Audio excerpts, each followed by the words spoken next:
Never before in all our history have these forces been so united against one candidate as they stand today. They are unanimous in their hate for me, and I welcome their hatred. The needs of working families and the middle class, not just the billionaire class. We know what's going on. We are paying attention.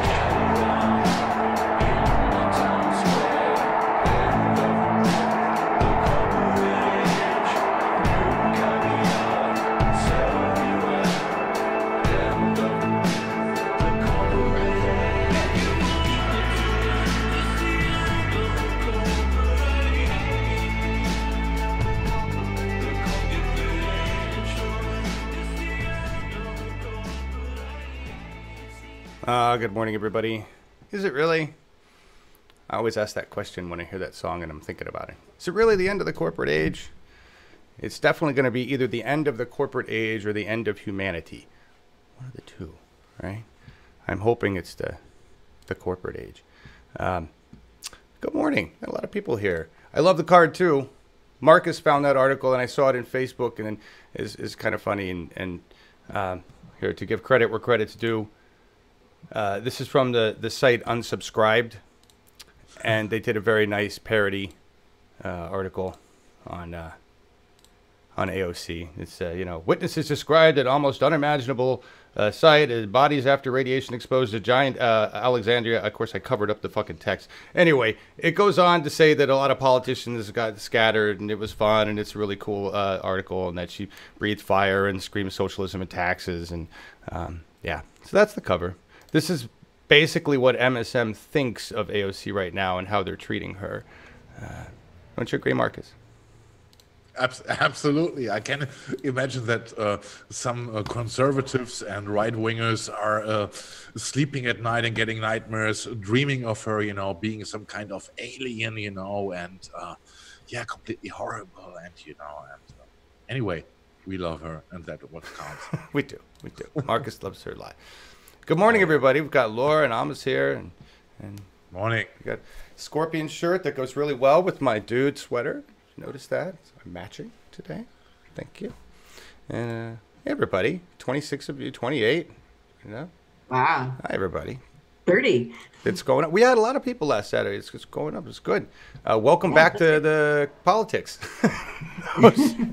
Those who took a break, We found our focus. We found our focus. Yeah. Yes. And we discovered it, I should say. We did, and we will be talking about that, how we're going to refocus our refocus. I did a lot of refocusing talks the last several weeks, I think, but we really do have a focus now that Bernie's announced and stuff. But first, and I will say that a lot of you are going to say that there's more to come on this, and that's fine. If you can't see, this is all we really have to tell you about the Mueller report. That's how awesome it is. That's silence, Yeah. Now, we're not going to get into this. We're not, because I know that there's people that including Amos and others, that think that there's still stuff to come. And I was actually hopeful that I wanted to see somebody in the Trump family go down. I didn't really give a fuck who. I just wanted to see a Trump family member go down. And that hasn't even happened. So no, nothing burger. You also could show, instead of this slide, tumbleweed, right? Mm-hmm. Crickets. Right. Well, they're not crickets. There's there'll be stuff in there. We were talking before at the show, and I said I imagine that more of the stuff that came out in the Mueller report was what the DNC did, not what Trump did. And I think that's so. There's powerful forces that aren't Trump that probably have a vested interest in us not knowing all the details. Yes. But it'll come out. It'll get dragged out eventually, and that will become Rachel Maddow's new reason for living. Will be wanting to see. I need to see this for myself because she is so sad. Did you say they were calling her Rachel sad now? Rachel's sad now, yeah. And she had to come back from her trout fishing vacation to come and comment on this news, and she was practically in tears. And there's if you're on Twitter, just just search on Rachel sad, and it's the Schadenfreude is great with this one. Yeah. Now, Amos, you still have hope that there is something of value inside this report that will actually... No, that's not the point. Let me clarify it. It's not a matter of hope. I think that it's just premature to assess anything before we even know what the content of the report is. And as far as I'm concerned, I've been calling for considering impeachment on a whole slew of other things that he's been doing that is way out of the norm, like not divesting, the obstruction of justice, all kinds of improprieties and even high crimes, lying on multiple occasions. No one disagrees with you on that stuff, but we don't need the Mueller report for that, right? And we need a Congress that gives a fuck. That's true, but if there is something, we should definitely know that, because that's a very, very serious thing for our democracy. If there is something that was going on where there was a complicitness to Russian interference, and we know that there was Russian interference, as far as that's concerned, at least we know that much. We also know there was DNC interference, but they won't investigate that. I know, Jeanette, I agree with you that once I liked Rachel Maddow too. Yeah. It was prior to her smearing of Bernie. Yeah. Once I liked Elizabeth Warren too, right? Anyway. Well, we'll talk about that. And anyway, coming quickly back to the Mueller case, I think in my opinion, the case is made because there are no impeachment following. There is no one accused in the inner circle of Trump, or not even Trump itself, of course. And yes, and the other thing I think is very important to see, that it's not only about the impeachment of Trump, etc., which was, in my opinion, it was not a thing of reality. What is now going on in the establishment of the Democratic Party? Because the complete narrative is gone now. Everything they addressed in the past 2 years was the Russia thingy, right? And in how far they cost Hillary Clinton the election. And unity. We needed to unify. And all this crap which followed around this. You're absolutely right, John. And there is nothing left, because even if there's coming things up, and here Amos is right, we don't know in details what will follow from this, but we know for sure right now that Trump is out of it, and he will celebrate this. And well, now on that note, because I told you we totally weren't going to talk about this at all, but we are. So, Laura, didn't you mention that you thought, and Amos, which was one of you two, you mentioned that his lack of joyous tweeting was suspicious, right? Oh yeah, I almost mentioned that, but I think he's on a golf thing. He's probably just golfing. He's tweeted some other thing about some world leaders that he's on another track. he will wait until his justice minister guy, will come officially out, and then he will bombard us with tweets. I don't know how many dozen he will tweet. William Barr, you mean? No. Yeah. Because they're not going to. Go ahead. So what? That guy? I think as soon as he says, okay, this is going to be published and there's nothing in it, then Trump goes on. Then Trump will fire his tweets. I bet the DNC will work harder to keep it from being published than Trump will. That's my view. But everybody's calling for it to get published, including Bernie, right? Which I just saw somebody put that in comments. Said Bernie has said, look, make the report public. And I think I don't even understand why it's not. Right? Yes. I mean, I didn't realize it was privileged information. Hello, it's the people that need to know this shit. So why isn't it just automatically public? And then a question to the three of you, just a yes or no, starting with Amos and working around to Laura. Yes or no, do you think it will be made public anytime? Yes. You do. Marcus? Not completely, in parts. Parts. Redacted to shit? Yes, of course. Okay, Laura? Highlight reel. Yeah. Highlight reel. Okay, with all the DNC stuff removed. I doubt it's in there, but no, because if it was in there, maybe Trump's probably still has to read it or wait for somebody to give him a Cliff's Notes, right?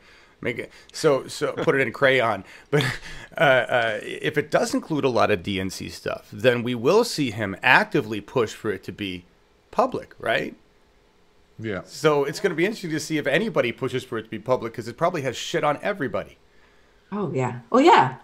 It does. Yeah. I'll give you one. I want to hear Donna Brazile report for Fox News.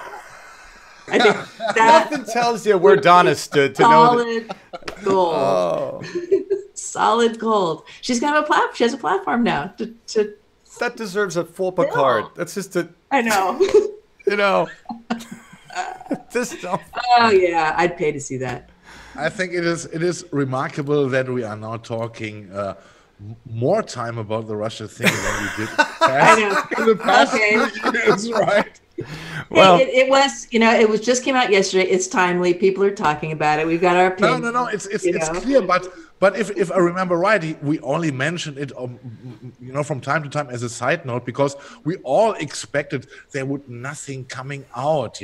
We said it directly from the beginning. It was pure nonsense. We cannot expect anything. I think it is more interesting to see what's coming out of the trials in New York. When it's come about the real tax evasions of Trump. Right. I think there's a much bigger chance that they will get him by this. But again, between us, do we really believe that there was no conspiracy between Trump and Russia on this? Yes, there wasn't any. There wasn't? Really? No. I think there was a lot of shitty. I think there was a lot of stuff going.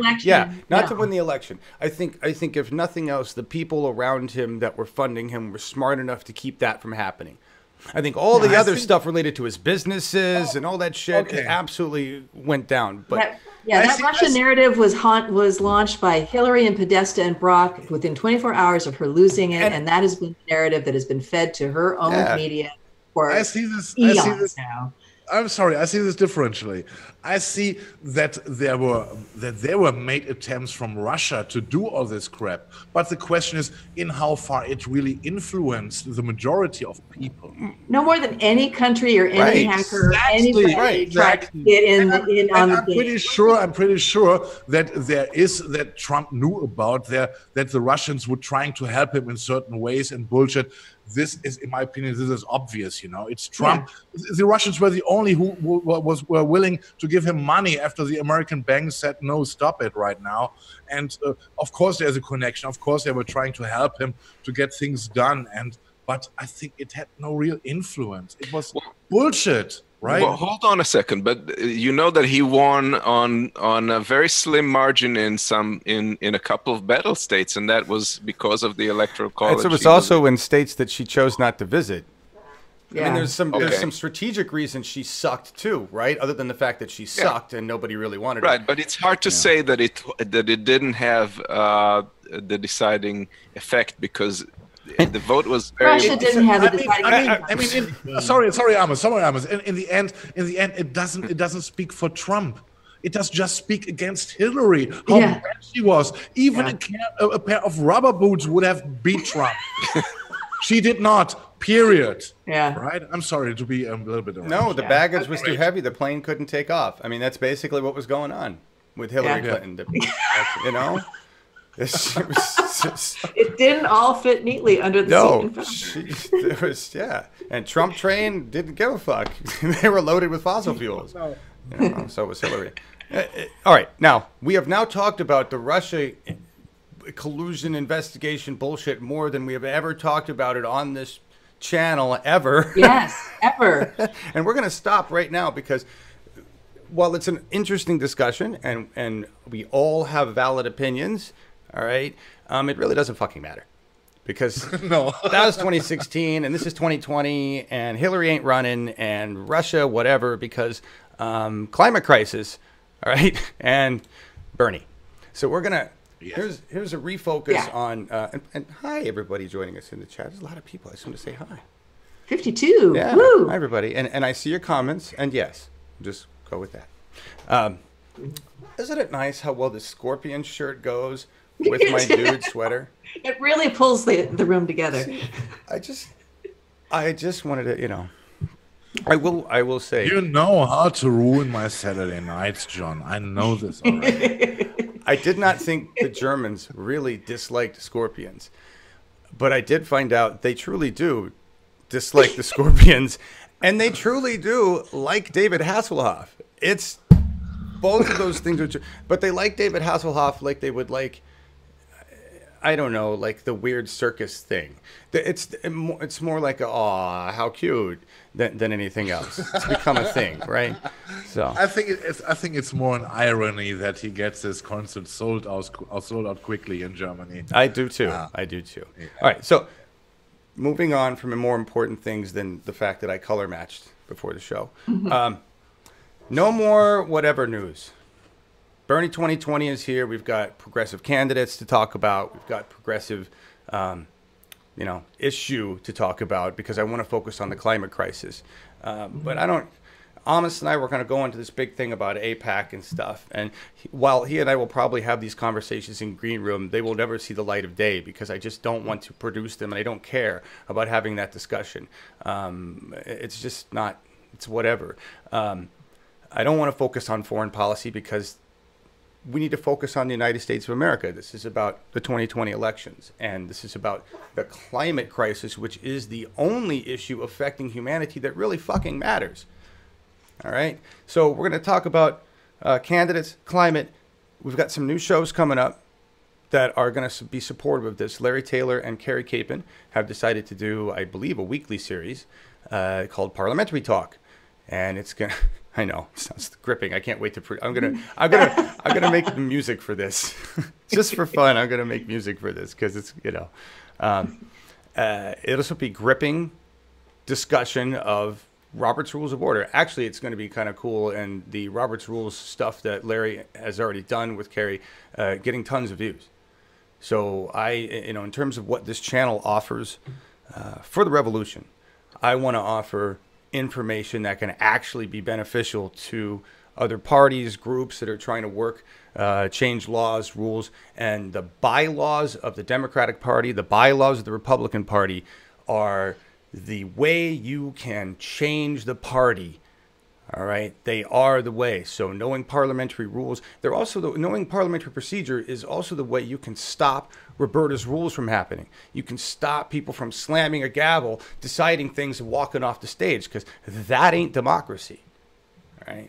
So knowing how to address that, knowing what to do to prepare for that, there's this whole thing. So they're going to provide a weekly show on that, and I'm very excited to produce that. We're also going to do an Oregon for Bernie update.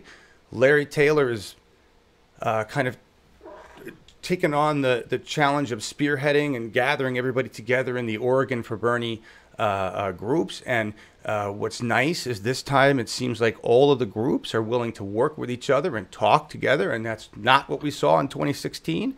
So I want to thank all of the groups, including Bernie PDX, that have decided to stop being silos and come together so that we can make this happen.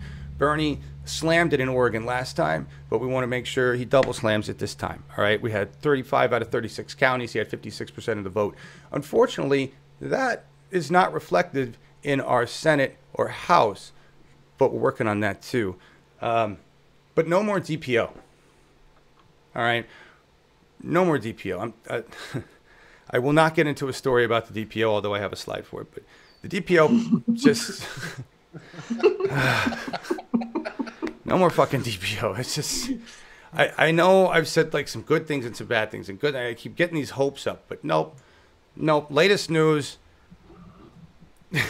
just hopeless. It's just hopeless. I'm just gonna say one thing. I don't even go to my slide. I really wish all of the new chairs and sub-chairs and admins of the DPO would take the time to read the fucking bylaws and actually know what your powers are. Because I heard all sorts of shit made up by the candidates.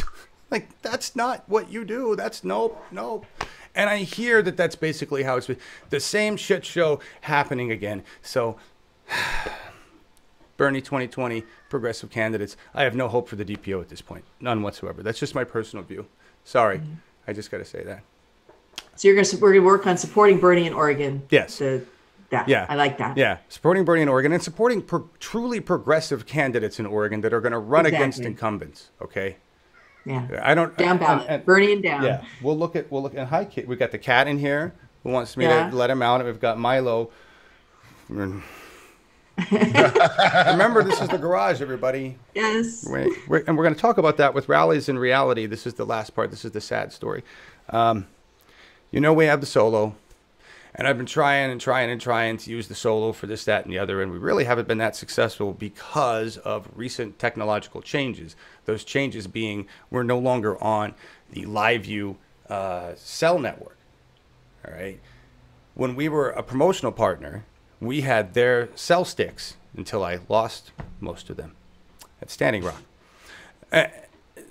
That meant that their power of their big ownership of network space with Verizon and all the other networks, when we went live, we had dedicated bandwidth and it was great.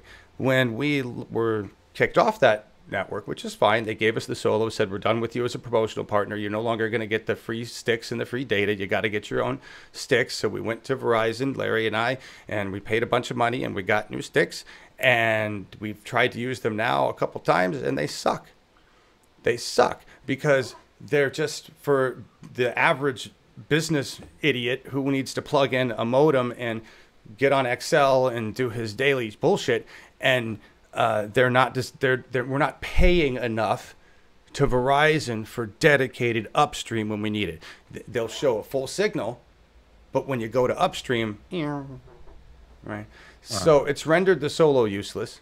We've spent a whole bunch of money with Verizon to get this fucking plan going and shit, and it's just useless.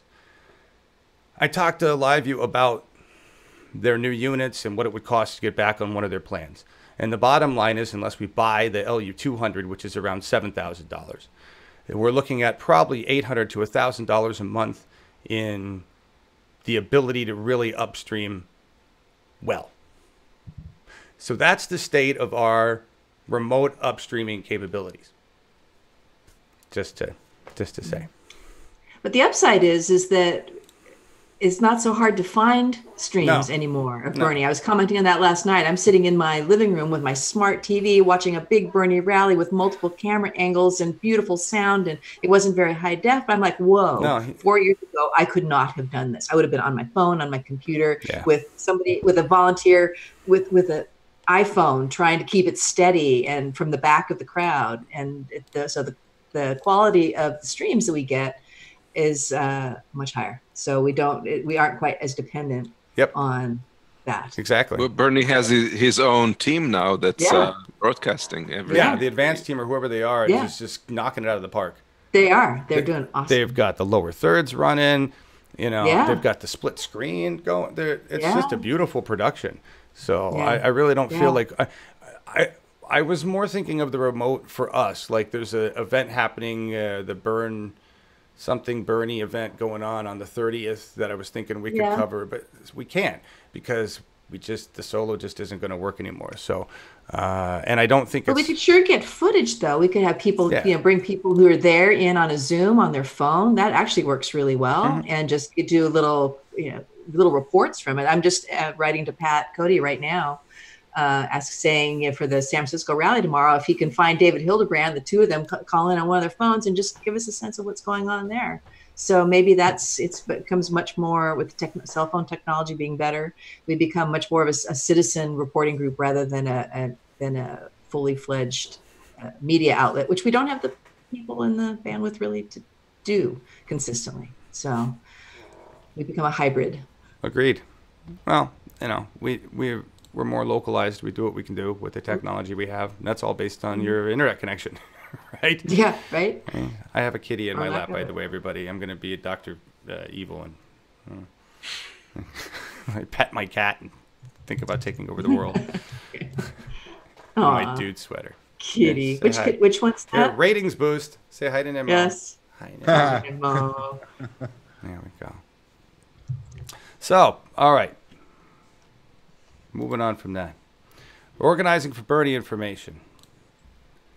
So the first episode is going to be tomorrow around noonish. It's not going to be a live thing because it's only going to be like a 5 minutes or 10-minute thing. So it's going to be pre-recorded and then we'll post it. So just look for that. And that's right before the rally. Is it? The San Francisco rally. Yeah. San Francisco rally is at 12:30. Well, maybe. Yeah. Yes. Maybe we'll just go live. Start with that and then do the rally. And I just asked Pat if he would do a live report from the rally as they're gathering, before the speeches start. All right. Or between speeches or something like that. Well, See what he says. I bet he would. all right, we'll plan I on bet that. David would. We'll see if we can get him in. So plan on us doing some kind of thing for the rally tomorrow, everybody, right after the Progressive Oregon show. This is how a real media organization works. We figure it out on the air. That's right. Oh, okay. That's what we're gonna do. This is what it tomorrow. was like in the old days, except I was Yeah. way more of an asshole and I was way more stressed because I Ooh, you were. sucked at this. And I cared I a lot didn't dare more. talk to you. I didn't dare talk to you. Yeah, I was so bad at this. You're And now like, don't as- message me on Slack ever. Yeah, I was. Yeah. Okay, so that was all the news. We talked about the little DPO thing, and just until now. Normally, I would say let's move into everybody else's segments, but I worked really hard and prepared my climate crisis segment. So we're gonna Yes. hear my climate You do crisis, you. but I'm gonna go You're through it fine. really fast because I think we're just gonna make the climate crisis a regular portion of the show. Marcus, you and I have been talking about doing a separate show, but I just don't think we're going to have the bandwidth for it with the Larry shows and We the Peeps if we can pick that up the way it should be. You know what I mean? So I see. we'll just Yeah. bake it into this, you know. And you've got the other portion with your slides, right? But everybody Right. feel free to chime in on this. I just want to Okay. yeah. So you guys know that the climate crisis is kind of my big thing. I used to do a show called Frack Off Fridays, right? We had a lot of guests and stuff. It was fun. Did you say we had a lot of gas? Guests. Yes. Guests. we do have a lot of gas, but it wasn't because of the show. This was a recent piece of news. I don't know how many reports have come out on this lately, but this is a recent piece of news. Doesn't matter what we do, all right? The Arctic warming is locked in. 3 to 5 degrees Celsius by 2050. There's absolutely nothing we can fucking do about that. So the sea levels are going to rise by 2050. They're already rising in a lot of places now, but that's like we have no choice. 5 to 9 degrees Celsius by 2080 with devastating consequences for the region and global sea levels. Like there's no like ifs, there's no like questionables, there's no 80% of scientists agree on this theory. It's just, here's a fucking fact.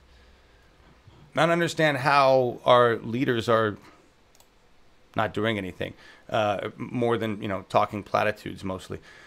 This happened in the United States. 3 states declare emergencies as the Missouri River swells. The swelling that's happening right now and going on in the United States and mid-America is biblical, which is fitting because many of them think it's God's hand anyway and that we can't do anything about the climate crisis. So may God's hand deliver. This just happened a few days ago. It was a cyclone, 1,000 dead, feared probably more. It was a huge cyclone. It was energized by climate change, right? The frequency of these and the size of these that are happening and the quickness with which a cyclone is being created now in these areas is all due to the climate crisis. It's not just weather. Right? My cat's going to rip my hand off here in a second. Wants to play with my hand while I'm doing it around. It's like a great toy. So if you see it come up in blood fly, that's why.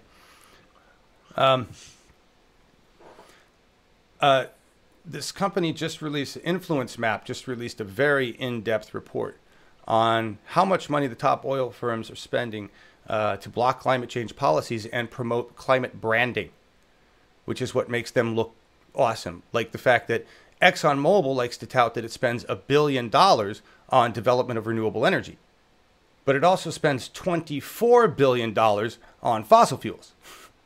So what, right?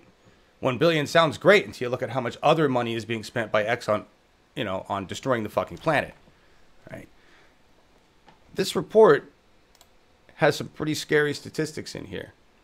How much money the climate lobbying spend for the 5 largest publicly owned oil and gas companies is around $200 million a year.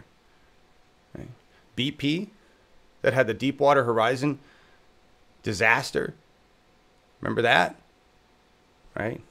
I don't remember the last solar disaster, but I do remember this one. They spend a lot of money. Shell, ExxonMobil, Chevron. Chevron worked with Hillary Clinton to frack the living fuck out of Brazil, despite everybody in Brazil basically saying, we don't want it. Thought that was interesting. They increasingly use social media to successfully push their agenda to weaken and oppose any meaningful legislation to tackle global warming. While at the same time, they make it look like they give a shit, right?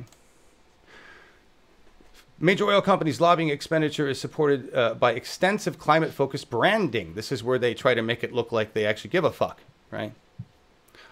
$115 billion to be spent on making it look like they give a fuck about the climate. That's a lot of money. Shell said in a statement, "We firmly reject the premise of this report." This is right. "We are very clear about our support for the Paris Agreement and the steps that we are going to take to help meet society's needs for more and cleaner energy." For more and cleaner energy. No, we need to end the use of fossil fuels. If you were clear about that, you'd be clear about that. Right? Shell doesn't want to do that. Exxon doesn't want to do that.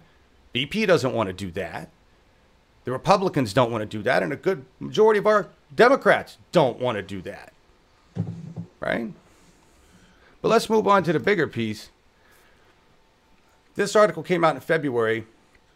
Kate Aronoff, please grab it and share it everywhere. It is super in-depth, and we're not going to get into this today. We're going to get into it on the next climate crisis report.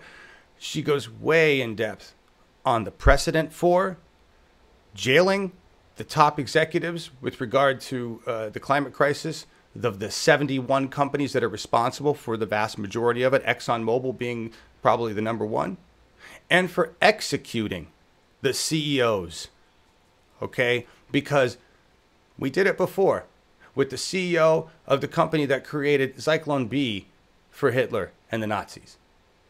His executive staff was put in prison, and he was executed, all right? What the fossil fuel companies have done, and we just looked at a short track record of just a few things, is they have committed a crime against humanity. Is it a genocide? Not in the same terms that the Nazi Germany genocide was, but yes, they've killed millions of people, they've destroyed the fucking planet, and they basically said there's no future for you if you're a kid. I think that counts as a crime against humanity. And we're going to get more into depth in that, but they're guilty beyond a reasonable doubt. And when I see our government ready to try corporations for their role in destroying this planet, then I know we're on a change for the good. We got a long, long way to go. Oh, yeah. And that is my climate crisis report. So there. Everybody's Well done. Yeah. Happy Saturday, everybody. Smoke Yay. a bowl. I mean, great job would not hit it, right? It is frightening. It is. And one thing that is not being talked about, and that one should keep in mind, is that they're all saying we have 10 years to deal with that. That's not true. No.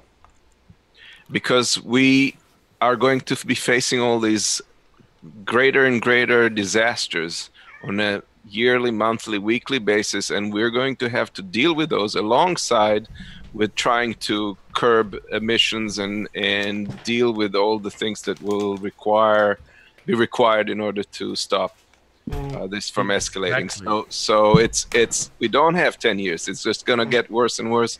And We have 10 years until we can't make any difference at all. That's the 10 years is like, that's right. But that's our window to work. So we got to start now. Right, and effectively we have to start now, because it's in a year or two or three, we're going to have such disasters going around all over the place that we will not be able to even catch up with the disasters that are going on, let alone deal with these things. I think we're almost there. I think we're in the process of being overridden by disasters as it is. I mean, we just started fire season. I was talking to Marcus about, I wonder when fire season is going to start. And the next moment I see an article come through that there's fires in Oregon. They've stopped, they've banned, burning was allowed in Lynn County for maybe 3 weeks. I'm supposed to have months of burn time on my farm, and they've stopped it because we've got fires already. California the governor of California has already declared a state of emergency for their wildfire season. I don't even know if they have a fire yet. He's just like, we're getting ready for it because we know the amount of overgrowth that's dry as fuck, you know. So the disasters.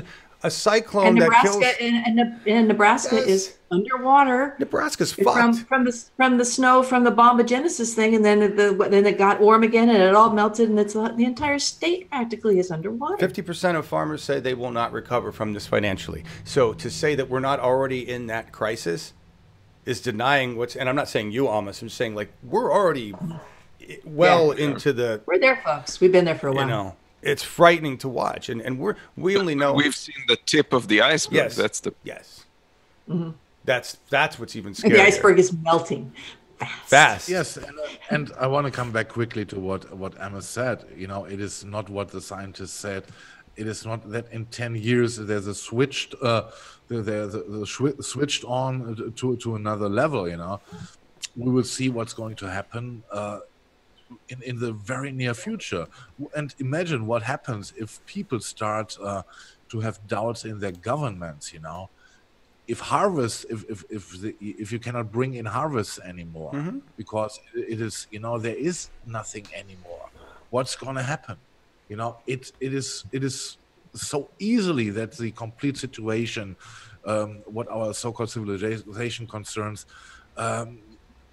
goes into a very, very bad direction, you know, and this is exactly the point what I'm afraid of. You know, it is not in 10 years. It is, as Emma said, it is starting very, very much earlier, and we will see. My prognosis is we will see this in this summer already. Yeah. I don't know if you guys have listened to Klobuchar has like come up with, there was some interviews and stuff that she's been claiming that she's a progressive, realist progressive, whatever she was saying. But then she was asked about global climate change, and she said, well, I don't believe that that we can do everything within 10 years. And most of the people that signed on the Green New Deal don't believe that, including the ones that put it out for signatures. And it's like ridiculous because if we don't make it, we can kiss our asses goodbye. It's not like an option. We cannot not make it even if we don't make it by an inch. So it's like, what's that kind of idea that we would like strive to miss it by a few inches? It is a gun. It is a gun. It is a gun pointing directly at our head. Yeah. You know, and all chambers have bullets in it. It's corruption. It's not if, it's when, and what now. And I can only repeat myself. And the biggest enemy of anything to do against it is capitalism. That's the point. Corporate greed. Yes. We will. It's been a fantastic discussion, everybody. I think we'll try to keep this real professional. Brom? Now I've already used the A word, so yeah. Which A word? Amy? S's. Oh, S's. Oh my! Has there been an F-bomb yet? I don't know. No, not yet. No, fucking no. Oh, sorry. What the fuck? I thought I'd said one in my monologue there, but apparently not. All right, so Coke. Whatever her name is, Coke Bear. She's Klobuchar. Is that her? Thank you. Yeah, I'm gonna do my best to mispronounce everybody's name. I did that well in 2016 too. It's a perfect time to move on to your slide, Laura, and get into your conversation. I was just thinking. So that's like, well. This has been going around. Laura's found what I believe is the most up to date. Right? Take it away, Laura. Yeah. So this was at the beginning of a week. A fellow that I follow on Twitter called his Twitter name is Winkle the Bernie Bro, and his Twitter handle is @theBernieBro. He made just a single meme that just showed Bernie, Biden, and Beto, but with Beto standing on top of his podium. And so the Twitter art community has gone nuts with this. And I don't know if you put it on screen, so full screen, so people can can see it there. So we've got what Bernie just saying there. We got Elizabeth Warren drinking her beer. We got Beto standing on the podium. We've got Andrew Yang there with his $1,000 UBI thing. We've got Cory Booker being dangled as a pharma puppet. We've got Joe Biden creeping on some poor woman. We've got Kristen Gillibrand at the bottom doing her workout. I think that's Mike Gravel peeking in over the side. We might Is that who that is? Yeah, I think we got Tulsi Gabbard surfing across the front. We've got Kamala the cop with a "Please do not cross" line and her gun at the left, and then Amy Klobuchar in the middle eating salad with a fork. What, Nice, that's very awesome. nice. It's just a really nice wrap up, and it might not be in the description yet, but I'm going to ask John to make sure it goes in there. I want to make sure. So the three people. So the Jeff.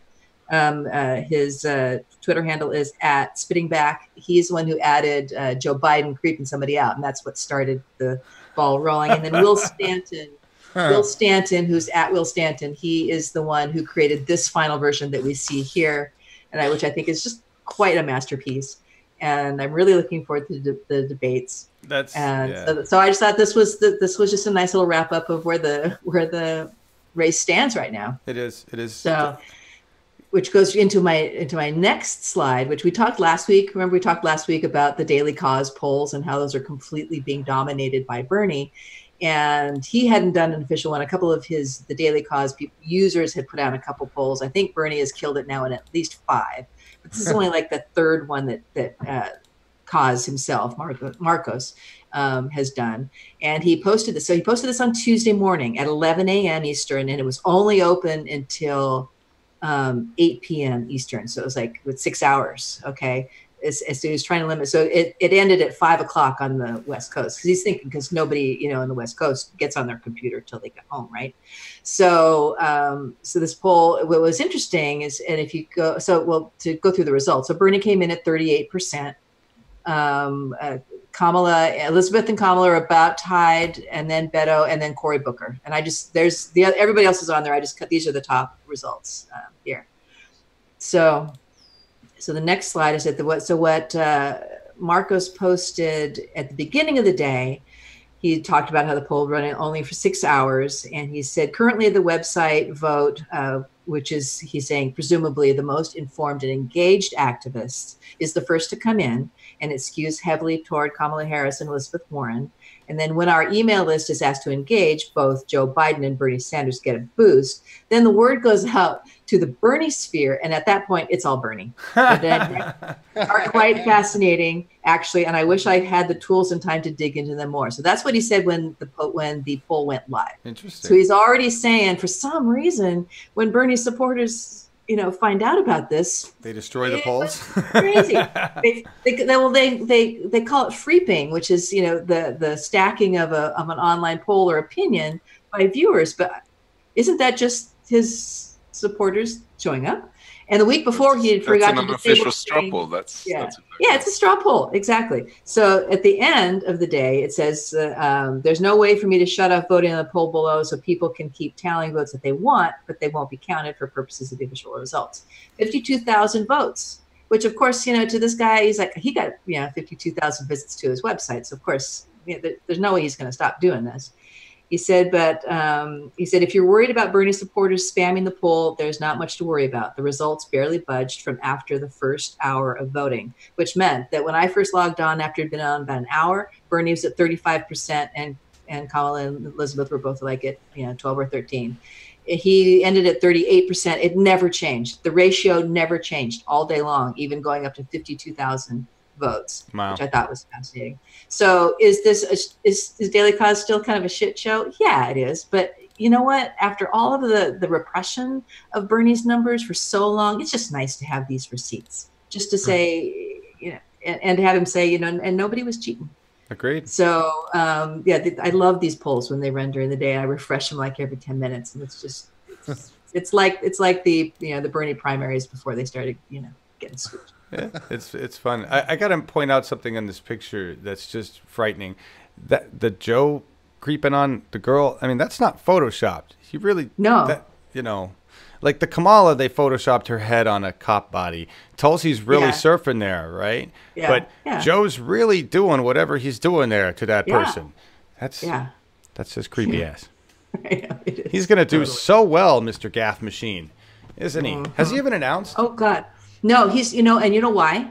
Because if he announces in April, then he doesn't have to report his campaign donations until the next quarter ends, which is in July. Oh. So if he because if he'd announced in March, then we'd all be looking at his numbers, just like we're going to get to look at Beto's numbers in April and figure out what his contributors versus the independent donors number really is. Yeah. And so there's that. So yeah, but Joe, count on Joe to be announcing in probably the first half of April, and what'll be interesting is the rumors going around about who he might be having as a running mate.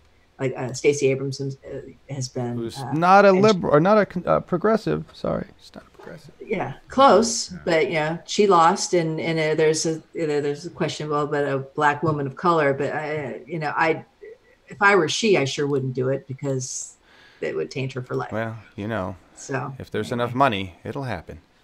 Yeah, that's true. It'll happen. And so next up, I just want to remind everybody about next weekend, the California Progressive Alliance founding convention, which is going to be down in San Luis Obispo. And we're going to be working with Adriel Hampton to cover a couple of their panels, at least on Saturday afternoon. And I'm not sure what they have going on Sunday or where Bernie will be on Sunday, but at least we'll have that, and we'll report about what's going on at the convention. Afterwards, we'll bring Adriel back on.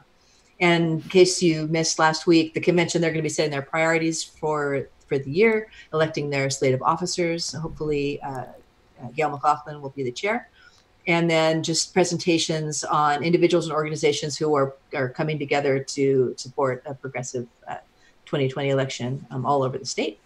I think they've got over 200 people attending, and I'm sure that will bump even more. Although Adriel is also in charge of the food, so he's kind of hoping that nobody else comes because he's kind of got his snacks figured out. But we'll definitely have him back on and let us know what happens there. But that's really exciting. That's a positive thing. It's it's our tribe getting together, and I think that will be super interesting to see what comes out of that. Definitely. Hopefully not a lot of infighting and hopefully it'll be for me. It sounds like it was. Remember was the People's Convention that the nurses did for a couple of years.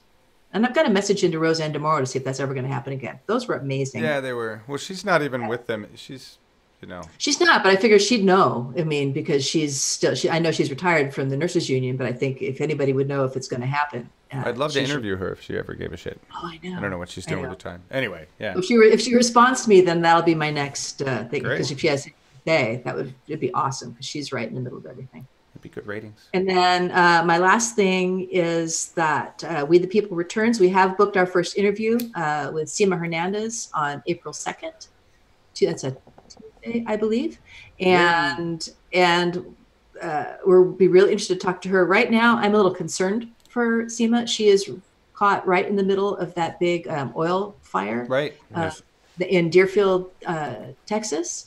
She is in the path of the plume. She and all her 4 children were in the emergency room this week with varying levels of horrible symptoms. She's really concerned. They've been shelter in place in her neighborhood now for most of the week, and so I hope she'll be okay. If we need to, reschedule her, we will. But I'm looking forward actually to talking to her about this very issue. I mean, let's be timely and talk about her race for Senate at this time against Cornyn in Texas. You'll know that and if y'all remember, she was the one who was also running against Cruz, and she got 24% of the vote, spending $10,000 against Beto O'Rourke's millions, and of course Cruz's many millions. It's amazing what having a message and policies do. So she's a perfect example of someone who's still in it and spreading the message, and I'm really looking forward to talking to her again. Hopefully she will not be joining us from a restaurant this time. That's for sure. Well, it was very entertaining because there was a bunch of singing people there beforehand, and that's really right. I forgot about that. So, and for all who want to know what's going on in her area, she is follow her on social media. She's reporting about everything what's going on there, and it is very horrible what I hear from her. So total badass, and we're working. Shahid Buttar is also, he's going to be announcing officially his run for California District 12 against Nancy Pelosi. Nice, good. On the 2nd or the 3rd. So we're going to have him the following week. because he'll be officially announced, and we'll have much more to tell us about his first days and numbers and what he needs and stuff like that. So look, I'm just trying to figure out with it's going to be Monday, Wednesday, or Thursday that week, and we'll report back. Awesome. Well done. That's my stuff. That's your stuff, right? Yeah. How you doing out there, chat? Louise Squires saying the Deer Park air is bad on a good day. Yeah. Right? Well, Texas is the least regulated state in the union. Basically, they bow to the fossil fuel industry for just about everything. So, go figure. I think wasn't the last big chemical fire, petroleum fire in Texas as well? I can't remember. I think that was in Houston. Good card, yeah. They have so many. Odds are good. Awesome. Well, I'm looking forward to that, and looking forward to more We the People's. Anybody out there who's a progressive candidate, or anybody who knows of an actual progressive candidate, have them email or get in contact with us. info@uppermedia. We would just like them to have been announced officially. Yes. That's really kind of our only progressive and official. And we're early out the gate here, so. Oh yeah. We got lots of time to get that together.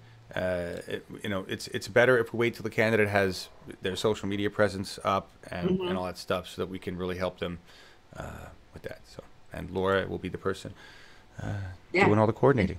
Info at uppermedia.org if you have a candidate. Audrey Denny is the only other one that we know of that's declared in California. But and we're trying to kind of keep it West Coast, Oregon, Washington, California for now. But I will, whoever reach out, we can schedule. Yeah, well, except for Seema, of course, because she's in Texas. But she's a returning veteran of our interview show. But honestly, because we're doing that 30-minute format now with We the People, and they're not all going to be live. Like the night ones will be live, but I'm willing to record other ones during the day. I have all sorts of time if anybody's around. Like if I could ever find out who she is. Hey Marty, if you watch this program still, I lost your email, and if you're still running for commissioner somewhere, shoot us another email, because I'm happy to have you on. But I can't find your email anywhere. I don't know what happened to you. So anyway, down ballot candidates, because TYT and other large organizations are definitely taking care of the more known, right? Like the AOCs. We'll probably never have AOC back on the show. Don't say that. I know, Marcus. I know you. Laura, do your magic. Well, when she's running for her re-election. That's too long away. No, we can always try. She might surprise us. And bring her friends too. Surprise me, Laura. Yeah, who I did talk to was Ilhan Omar's brother, and he spoke. He was one of the ones who introduced Bernie's Chicago rally. Oh, nice! Very eloquent on the plight of immigrants in that community. And I reached out to him, and he'd be honored to come on the show. Would he? Sometime. But more probably like this show, like the Saturday show or something. Really? Oh yeah. Great. Yeah, he's like.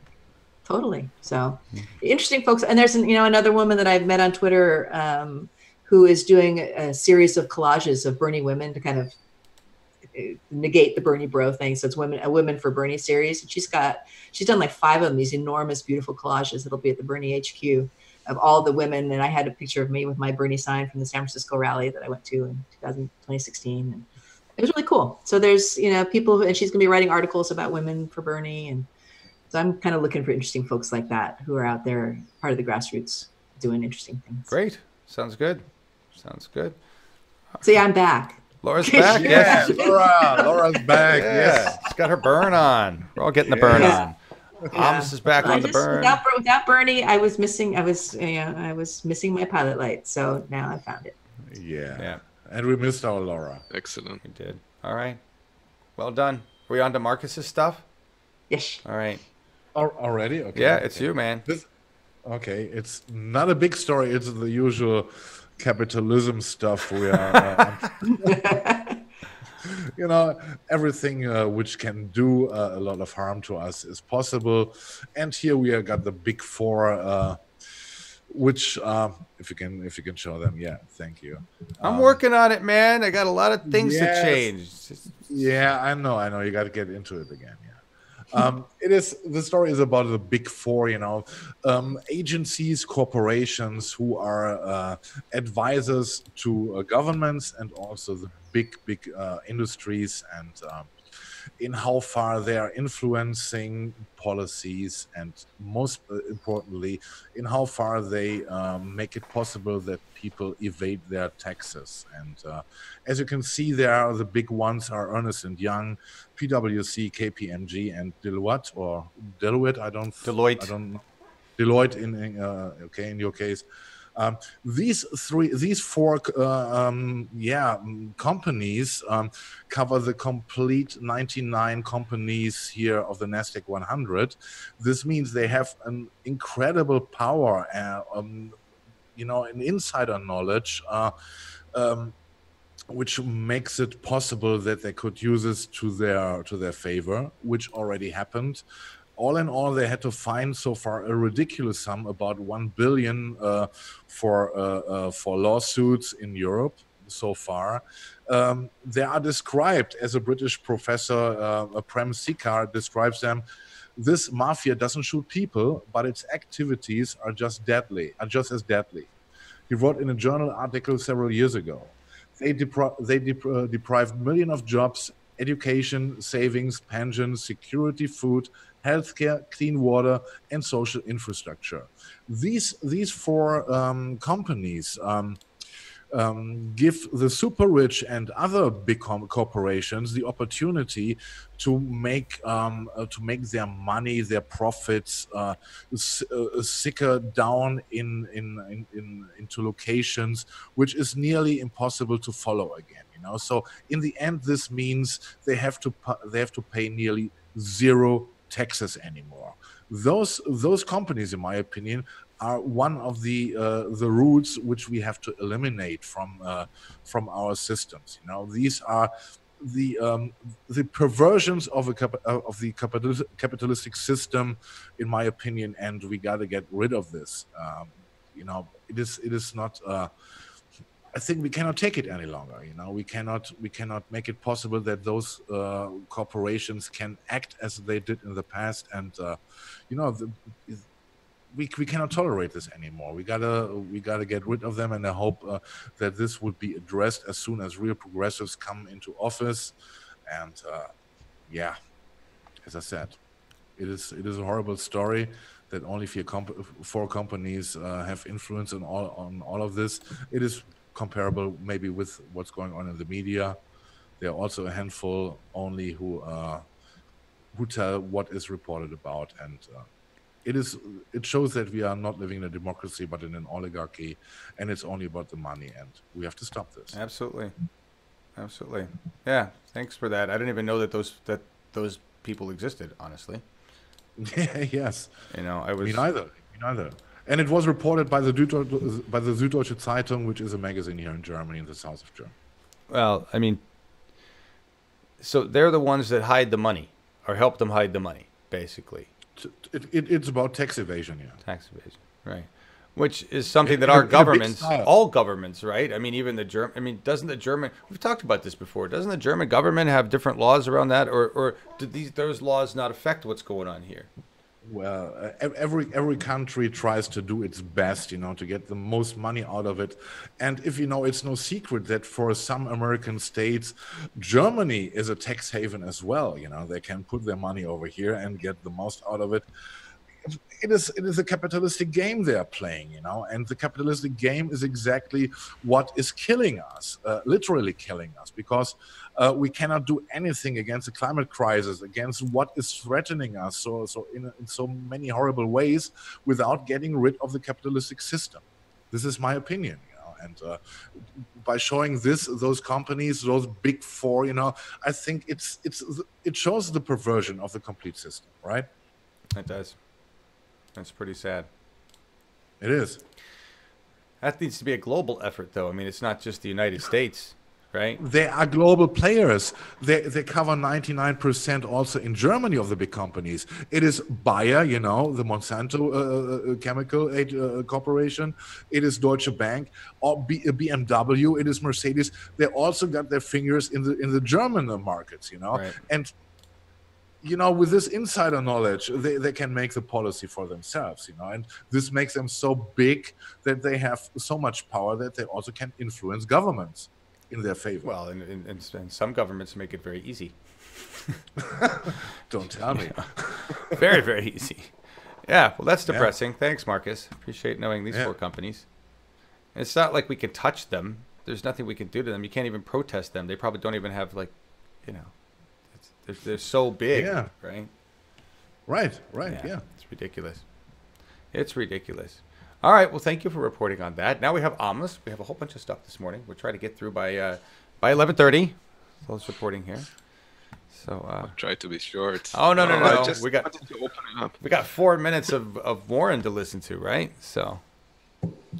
Well, before we get into Warren, I was curious about what you guys thought about this whole thing with Beto O'Rourke, who claimed that they outraised Sanders in the first 24 hours. I found it kind of suspicious, but there was after that he refused to. His campaign refused to share information about the donors and the amounts and the average donation, but subsequently, like I think 48 hours later, all of a sudden they produced it and they claimed that they had 124,000 donors, according to them. Laura? And that average donation was $42, which is half of what Sanders had. But I don't know.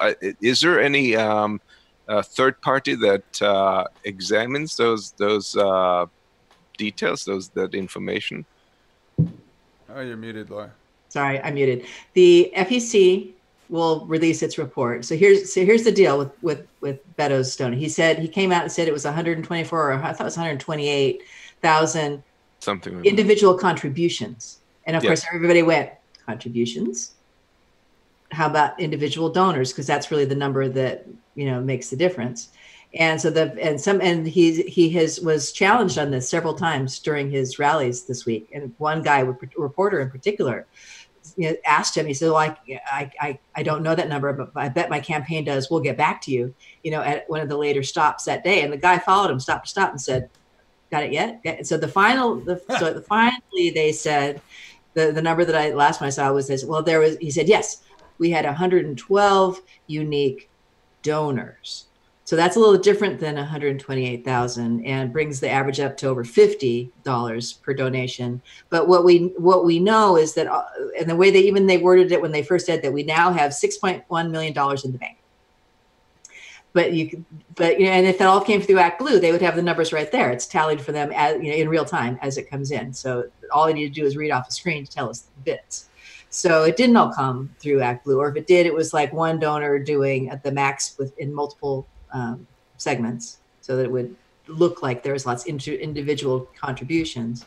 So there's shenanigans all over the place with him, and we won't find out until the April 15th when they actually have to report to the FEC, and we can see what their donations were. Then we'll know, and they're hoping that we will have stopped paying attention by then. But it hasn't grown much. I mean, Bernie did 5.9 million in the first day, and 260,000 donors in one day, but that has grown to well over 10 million. And I think it's interesting that they didn't. I think it was over 200,000, 220, something like that. Yeah, I think that it's interesting that we know that there was a big spike in his donations on the day that Beto announced, but they haven't said anything. His campaign hasn't said anything about that. So we really don't know how much he's got in the bank. It's well over 10 million though. So his continues to grow. Anyway, I'm sorry, I didn't mean to you asked the question, does anybody know? And that's the latest that I know.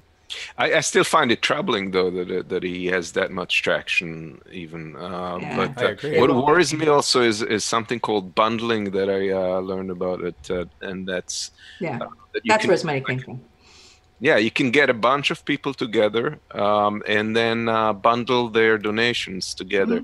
And one aspect that is illegal, that apparently takes place and is very hard to crack on, is that sometimes a donor that has a bigger donation, they can max out at $2,700 for a particular campaign, but they can give someone else. They give another person that attends and gives only $10, they can give them the rest of the amount to donate on their behalf. So that's kind of kind of illegal. There's all kinds of things going on. He's using the same bundler that Obama did, is the rumor. Yes, I forget the name, but interesting.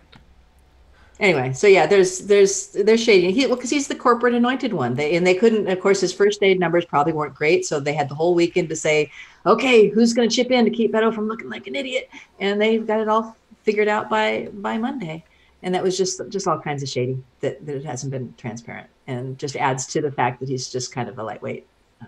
It does worry me, though, that the culture in the U.S. is very much a personality competition. Yeah, that's not going to be enough this time. I don't think it's going to carry this time. I hope not. I definitely hope it won't. It won't. Transparency is a name in the game in the internet, and this election is going to be decided on the internet. Amen. Numbers on the ground. That's what it's going to come down to, is numbers on the ground. Yeah. Even if Beto outraces Bernie, which I will have no doubt that Bernie will be outraised, right? It's going to come down to ground troops. Yeah, and the DNC is broke. They've been broke for some time. They do not have the war chest and coffers that they had during the Hillary time, nor do they have the focus on one corporate candidate. I mean, we got Kamala, and then now we got Beto, and then there'll be Biden, and it's like, and then after that, they've run out of people, I think. And no message. They don't have no message at all yet. Of course not. Now, let's talk about this too, because Bernie also does not have his full campaign website up with all the full data on it yet either. He doesn't. But that's because Bernie has. So understand, the race. There's people that have announced in the running. Bernie is not officially launching his campaign until May. All right. So he's, everything that's happening right now is kind of preemptive testing, going around. It's like the pre-show, building the troops, and building the troops, hitting key places, and he's honing his stump speech. I remember this from last time, because he's going to add and take out and revise and make it perfect, and then we're going to hear this boom, boom, boom, Yep. So May he'll have his site up. But there's a bunch of candidates right now that don't have their full information up, so let's be fair to all of them. Yeah, I'd heard that criticism, and I went to his site. It was like, oh, I'm sure there's something. And then really you can't, unless you enter in your email address, which he already has of mine, and donate, there is no policy page. There's a store for Bernie swag, though. So I didn't realize that about the May thing, but that makes sense. Yeah. May is what I've heard. Now, I don't have that was what I saw somewhere, so don't mark that as official, but I'm pretty sure it's May. But that makes sense. And of course, the answer is, well, I see, the concerned trolls on Twitter saying, well, I won't donate to a candidate who I don't know his platform. And it's like, if you don't know his platform yet, haven't been paying attention. That's the other thing. Yeah, having that up there in black and white so that you can drive people who don't know him yet to a link. But you could drive them to 30 years of his speeches. He doesn't change on policy, basically. Yes, and thousands of hours of his actual rallies. Yeah. So yeah. I have a question for you guys, though. Do you think that the mainstream will see through Beto, like see that he has? I look at him. I look at him, and he's like megalomaniac. He thinks that he is divinely inspired, and that God is talking through him, pretty much. Beto? Really? Yes, he said he talked in some rally, and the words came out of him, and he's just watching the perfect words coming out of him. And he must have smoked some good shit before he got up there to talk. That's his way of saying he doesn't write his speeches ahead of time, which he is famous for not doing that. That's a way of describing winging it, I suppose. Waiting to find words to come. Right, but the question, Amos, was. I'm sorry, but your question was, what will mainstream do, or will mainstream? Well, no. Will mainstream see through him as what he is? Like he's. They're going to help him. They are creating who he is. Yeah, they want him like he is. Yeah. They're the ones who are perpetuating every narrative. They're the ones who put him on the cover. I'm not talking about the media. I'm talking about the mainstream of public. I thought you meant mainstream. That greatly depends on what they're watching. If mainstream media, look, they tried Kamala. Watching MSNBC and CNN. They threw Kamala on the wall. Not. She didn't stick. Yeah. They've thrown a whole bunch of others against the wall. They didn't stick. They're hoping Beto sticks, and we've got plenty of time. You know? Well, and they're trying to do that whole divide up the thing so that nobody gets the majority, so that they can bring the superdelegates in. But the thing is that, as silly as it is, that Daily Cause poll just shows that Bernie is in his own lane, and everybody else is striving to be the number 2, and they're all dividing themselves. Yeah. And he's like, boop, I'm here, 30, 40, between 40 and 90%, depending on which poll you look at. And right, there's a fundamental difference, because Bernie is like all about the movement, the grassroots. Yeah. And the other guys are like me, and the grassroots. Yeah, we have the grassroots. Yeah. They claim. Right. The other poll that came out this week, though, that everybody was like was the CNN poll, where they said, and Bernie is rapidly dropping in support, because the last poll that they had a full age range, and the second one had only people over 50. Didn't go from 18 to 49 at all. It's like, wow, look how his numbers dropped. I want to know how many of those were this person no longer exists because they're dead. You know. Or just and people with landlines. Okay. Yeah.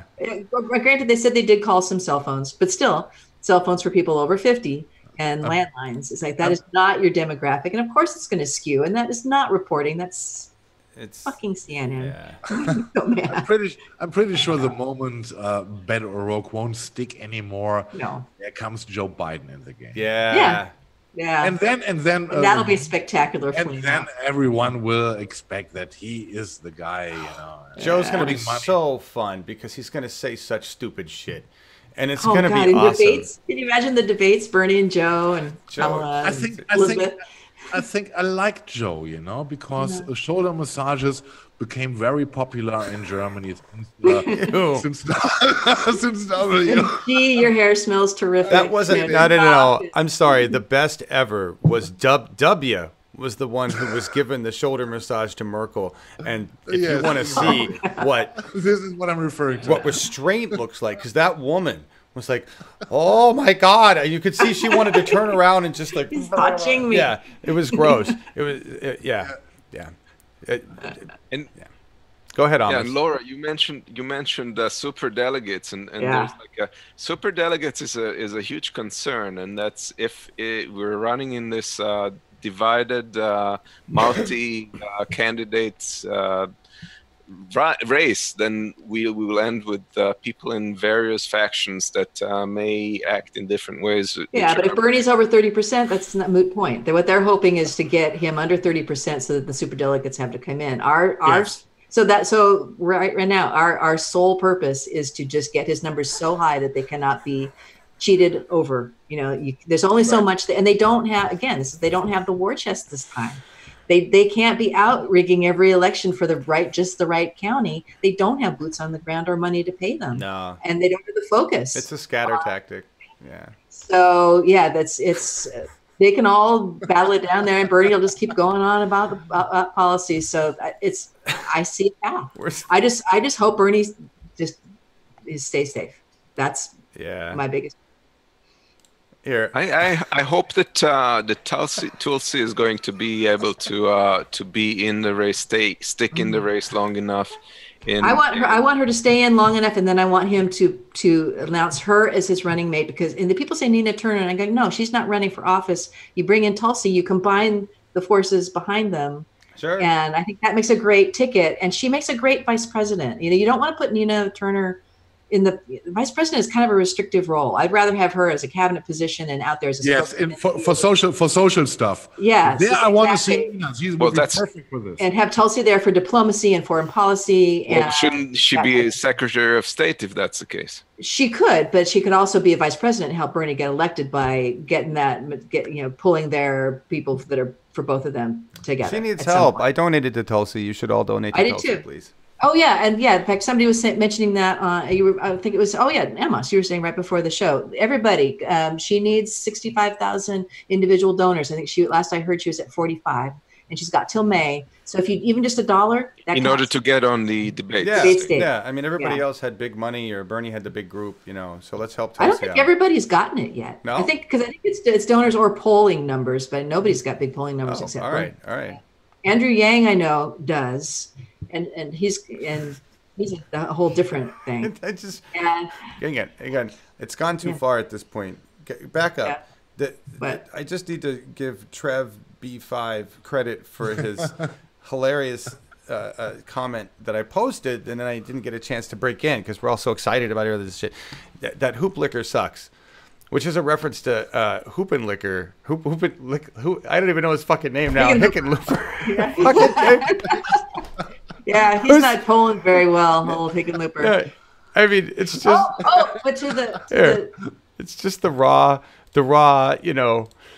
I know Bernie asked us all to be civil. That's about as civil as it gets right now. You know.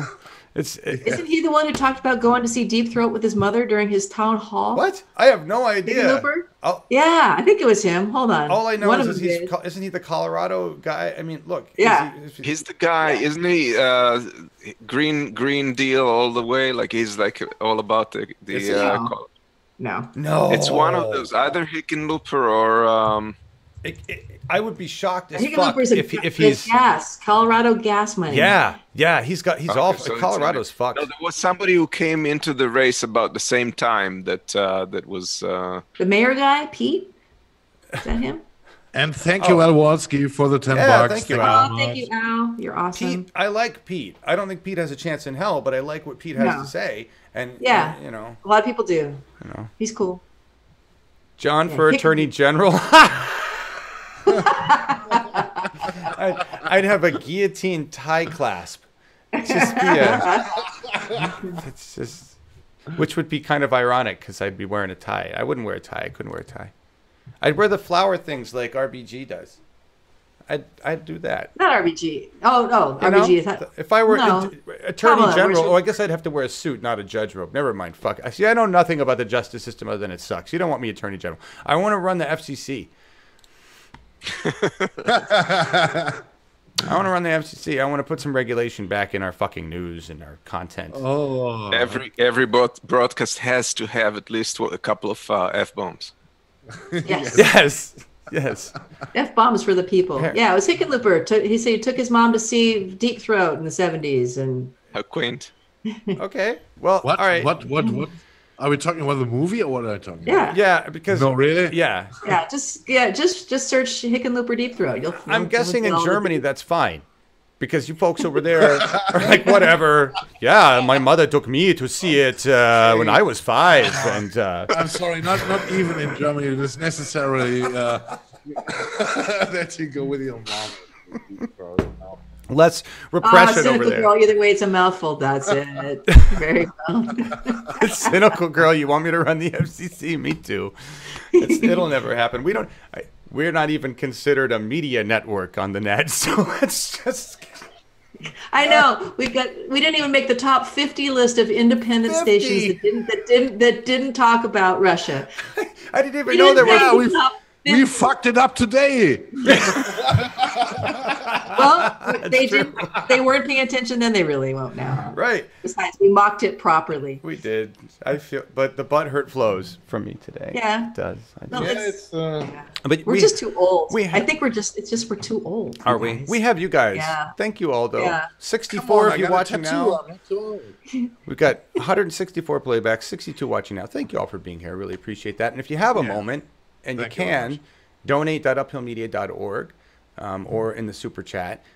We do need your money because every time we try a live stream with the solo, it does actually cost us money, even if it fails, like the recent event where Larry and Ash were there for all day, basically, and we're unable to record or stream. We're unable to stream live, and so we just got that, recording of Larry talking about what happened at the events. But we still had to pay people for that whole thing, and so that kind of sucked. But that's, so you guys help with that. You help us with keeping going on stuff, and so I appreciate that. We've got a very loving small family, and thank you all. And we've got 200 years experience right here on this little Brady Bunch screen. 200 years. That's yes. Is that right? Nice. The highest contributor. That's an interesting way to say. You are almost. Are you the oldest? Is that... Probably so. We're going to leave it at that. We don't want to get into age. Yeah. John, you asked me last week about who else I would think of as a alternative to Bernie. And which is hard to say because Bernie's all the way for all of us, I think. But well, I was looking at certainly Tulsi is tickling me, and I think a lot of what she's saying is appealing to me. And recently, I've listened to Elizabeth Warren's town hall meeting, and I know I'm here in the minority. I don't know if I could label her progressive or not. That's not so much the issue, but I think she may be still believing that you can fix neoliberalism. That's an interesting statement. On the other side, I think her heart is. I think she is sincere, and I don't see her in the amount of cynicism as some others do. I don't think it would be the end of the world. I'd rather have her much more than Beto O'Rourke or Kamala Harris or Cory Booker or Biden. Well, sure, so, but that's taking the lesser of a gazillion evils. Yeah. If I had to choose one of them, she'd be there, but she'd be pretty low on my list. Yeah, I guess she would be my centrist pick. Of our history. Where would you put her on your list, like in order? What list? Of people I would support: Bernie first, Tulsi second. I don't know enough about Mayor Pete. Mayor me Pete either. Or Andrew, anything like that. So of the people that I know, I mean, if I Bernie, Tulsi, Warren, of the strong ones, and that would be it. I mean, I do like her. I just feel like that she's not strong. She is impressionable and seems to kind of go with the wind. She didn't endorse Bernie. We waited. We thought it was going to be a Bernie Warren ticket for a long time for 2016. And backbone. She has no backbone, and that's the point of it. Yeah, I just no. Yeah, I was a little disappointed. She might be great for a cabinet position or something. Yeah. I'm sorry, Alex. Go ahead. No, I was a bit disappointed in the last time around. I think she thought that Hillary Clinton would put her as vice presidential pick, and she did go around and campaign with her at the end of Hillary's campaign. Of course, she didn't pick her. She picked some Kane, who was much more of a centrist. But that was interesting at that point. Oh my God. Yeah. Oz says she's wimpy. Jilly Love says, or Yang. Who else, Jilly? Who else did you say? Bernie, Tulsi, Yang. So it'd be interesting to talk to him. I like his UBI concept, but I don't know. I really don't know. We'll have to look at their policy stance and what we the problem with Elizabeth Warren for me is that she's backed up now, it seems, on policy, or she's lightened, right? Especially with the healthcare for all.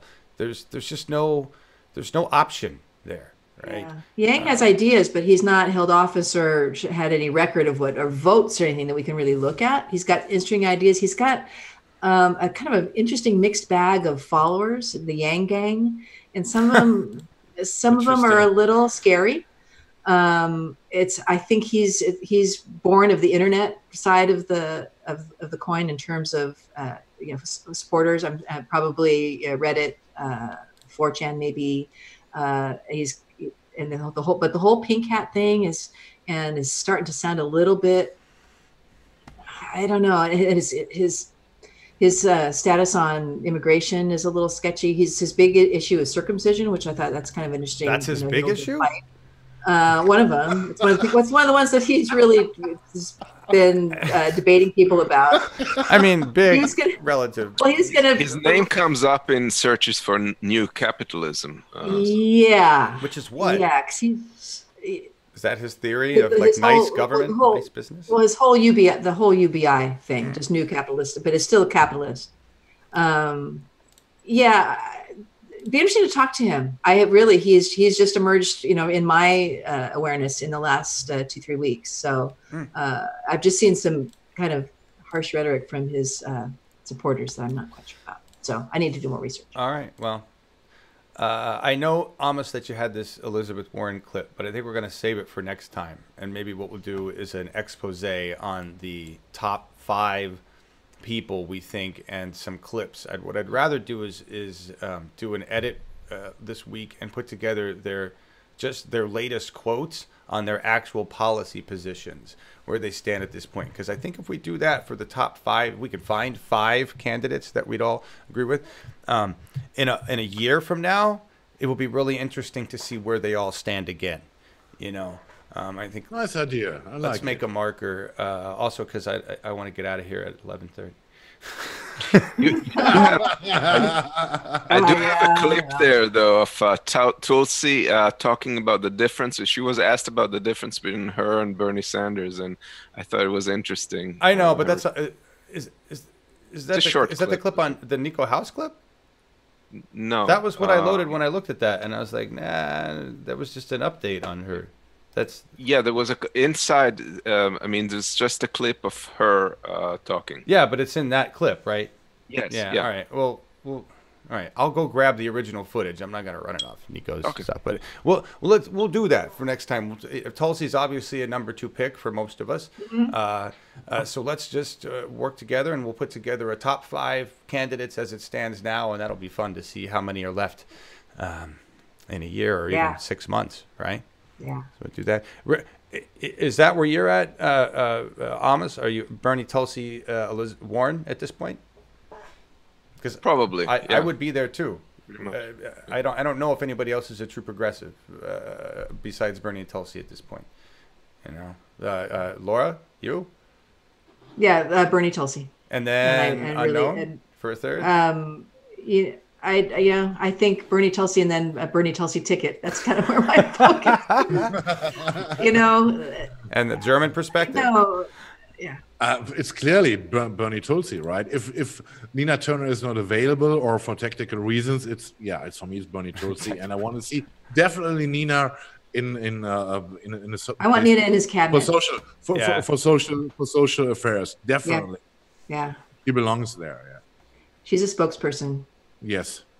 All right. Well, wait, Amos, you can go first next time, and we'll talk about our top 5 if we can find them picks for president.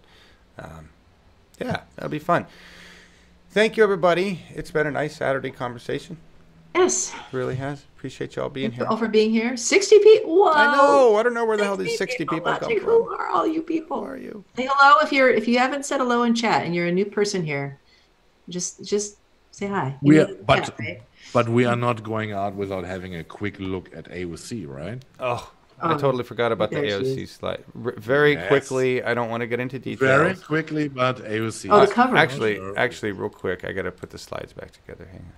Okay, this is Bernie. First of all, so Bernie's 2020 national leadership team is 70% women, and so I'm waiting for somebody to complain that it doesn't have enough,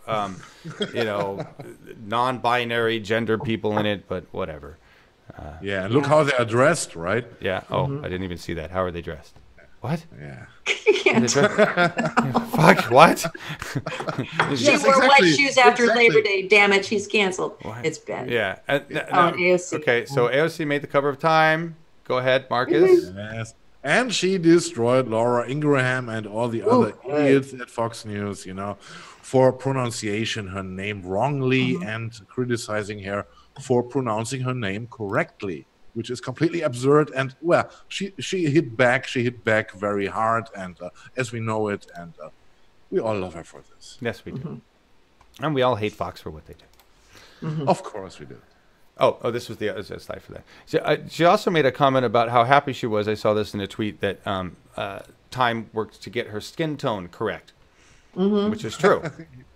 Okay, nice, yeah. So.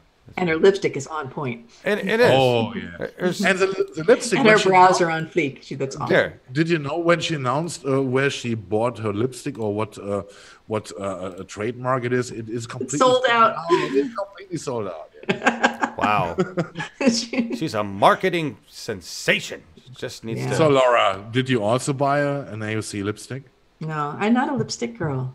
Okay. The skin tone is. Ivanka Trump has to buy off her style in marketed.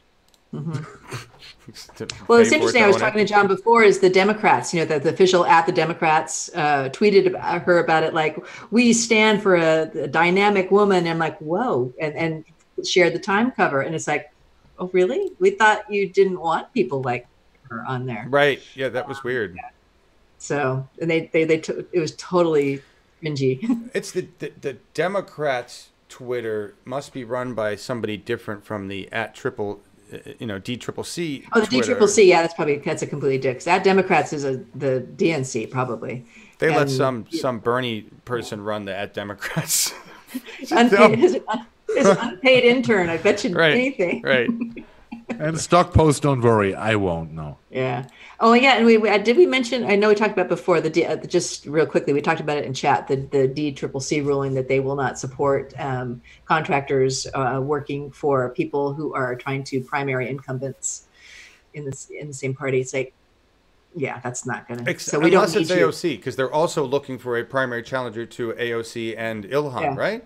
So unless it's those two, don't pay attention to us being inconsistent. Yes. But that's just I think what we're proving is we don't really need them. Yeah. Grassroots campaigns don't need them. No, apparently. All right, that was enough of the serious stuff. We talked about climate change, and I talked about a lot of serious things. This is also serious, but I kind of find it kind of humorous too. Melting glaciers on Mount Everest revealing bodies of dead climbers. What I wasn't aware of is that there's more than 200 people. 200 bodies since 1922 are buried in the snow, and that leads for this to happen. Everest zombies attack Sherpas, because once all that melts, somebody's got to do this. Somebody's got to do this. Whoever does these zombie movies, make one, climate change, the mountain melts, and 200 Everest climbers come down to eat the Sherpas and everybody waiting to climb the mountain. That would be... Yeah, the dead climbers, there's some of them that are actually landmarks. If you make it to the guy in the red Seriously? parka, you're not, totally. Look it up. Though the guy, they have all like nicknames, or they know who they are. Like there's so-and-so, and they're permafrost, so they're not decaying, they're still there in their climbing gear where they dropped. It's because nobody can bring them down. These are human popsicles that they're using as markers. That's just... Yes, exactly. Okay, we know where they're almost there. Have you found Fred's frozen head? Yeah, Fred's frozen head is around the corner. Yeah. Sorry, I know that's horrible. Ew. It is horrible, but yeah, okay. So I'd pay to see that movie. Yes, that would be fucking awesome. Yeah. And probably really inappropriate. I'm sure some families of some dead climber would sue. Oh, I know. Sorry, you guys. We're just trying to add a little levity. So what's our song today, John? The song is Super Serial. It's Super Serial, which is why I had to say something funny, because it really is. So the song drives home rage, basically. I don't know where this song came from or how I found it, honestly. I think this came off of, that's David Ramirez. His name is David Ramirez. The song is called Stone Age. I think it came through Tidal, and then I was like, holy shit. And the album version is good, but this is a live version that's, in my view, even better. Just listen to his words and listen to his rage, because it pretty much speaks for me. Yes, and there's also a link below the video coming from Billboard where there's an article on it. Oh, great. So it's good. Thank you all for being here. Really appreciate it. Thank you. Bye. Thank you, everybody. Bye. Stay tuned. Rallies, all that shit. Yes. All right, I gotta cut your audio now.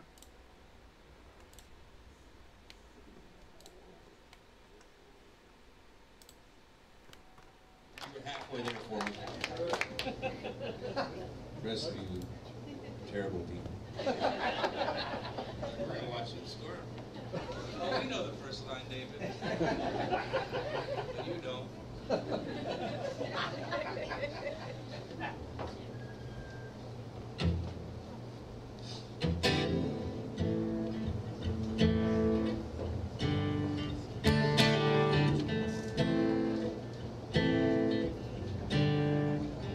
Well, I'm tired of waiting for the world to change. Funny how the future is looking more like the Stone Age. We're building walls, shooting guns, painting the streets with blood. Uncle Sam and Lady Liberty moved to San Fran to run a startup.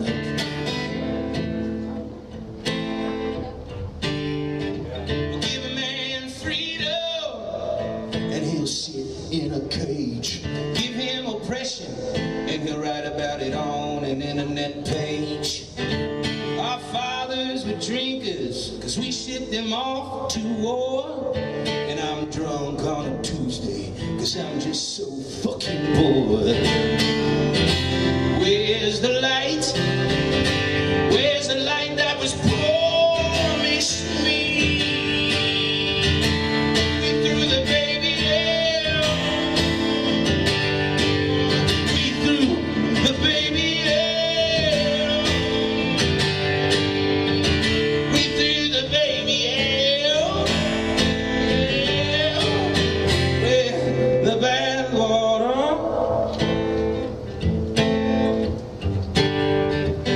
Well, do you mind if I move in with you while my fellow patriots work out Civil War II? I'm having trouble seeing colors in the dawn's early light. No more red, no more blue. All I'm seeing is white. Where's the light? Where's the light that was promised me? We threw the baby out. We threw the baby out. We threw the baby out. With the bad water.